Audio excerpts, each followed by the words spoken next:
Hello guys, আসসালামু আলাইকুম। আজকে আমি বাবার বাসা থেকে স্বামীর কাছে আসছি, আমার নিজের বাসায় আসতেছি। আপনারা জানলে অবাক হবেন যে এই প্রথম আমার ট্রেন জার্নি। দেখেন আমার মেয়েটা আমার বাবার কোলে কেমন করছে, সে খুবই অবাক হচ্ছে, সে খুবই মজা পাচ্ছে। সে যে গাড়িতে উঠলে এত মজা পায়, আর সকালবেলার প্রাকৃতিক দৃশ্যটা এত সুন্দর, কি আর বলবো। মানে মনটা ভালো হয়ে যায় নিজের, অনেক সুন্দর। এখানে সকালবেলা বাজার বসেছে, দেখতে এত ভালো লাগছে। মানুষ শান্ত সুস্থ, কত সুন্দর একটা পরিবেশ, মনোরম দৃশ্য দেখতে দেখতে আমরা স্টেশনের উদ্দেশ্যে রওনা করেছি। এই তো আমরা স্টেশনে পৌঁছে গেছি, পৌঁছে ট্রেনের জন্য অপেক্ষা করছি। ট্রেন এখনও আসেনি। আমার মেয়ে আমার বাবার কোলে বসে আছে, আমরা সবাই ট্রেনে আসার জন্য অপেক্ষা করছি। ট্রেন আসলে আমরা ট্রেনে উঠবো। আমার তো অনেক কেমন ফিলিংস হচ্ছে। এই তো আমরা ট্রেনে উঠে গেছি, ট্রেনটা ছেড়ে দিয়েছে। ট্রেনে ওঠার সময় ফিলিংস নিতে পারিনি, কারণ ট্রেনটা ওখানে সর্বোচ্চ 2-3 মিনিট দাঁড়াইছে।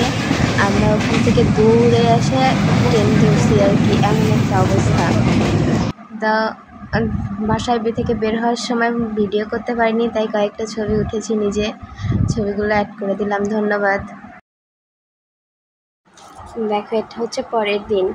আমি বাসায় আসার পর হাতে একটু মেহেদি নিচ্ছিলাম। ও আমার কাছ থেকে মেহেদি কেড়ে নিয়ে কি শুরু করছে, আমাকে মেহেদি দিতে দিচ্ছে না। ও আমাকে মেহেদি দিয়ে দিবে। আমি মেহেদি নিছি, ওইটা দেখছে, এখন ও আমাকে মেহেদি দিয়ে দিবে।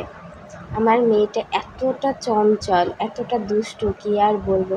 সারাদিন ওকে নিয়েই আমার কেটে যায়। আমার একটা আঙ্গুলের মেহেদিও উঠায় দিছে, নষ্ট করে দিছে। এখন ওইগুলো ধরার জন্য কেমন করতেছে। আমি বলতেছি এই হাতে দিতে, না ওই হাতে দিবে না, ওই হাতেই দিবে। আর এটা হচ্ছে ওর দাদু ভাইয়ের কিছু ফুটেজ তোমাদের সাথে শেয়ার করতেছি। দেখো কতটা দুষ্টামি করে। সারাক্ষণ ও এইগুলা করতে থাকে, ওর জন্য কোনো কিছু গুছিয়ে রেখেও শান্তি নেই।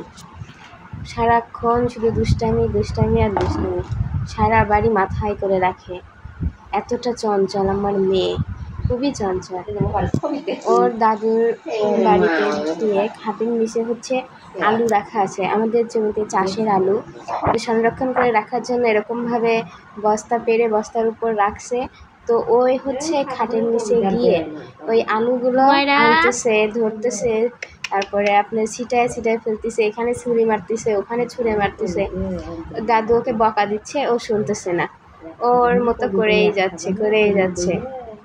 কি একটা অবস্থা, এত দুষ্টামি করে এই মেয়েটা, ওকে নিয়ে আর পারা যায় না। ওর দাদু এখানে ওকে বকা দিচ্ছে যে বের হয়ে আসো, হুমায়রা বলে ডাকতেছে। তারপরেও ও বের হবে না, ওখানেই থাকবে।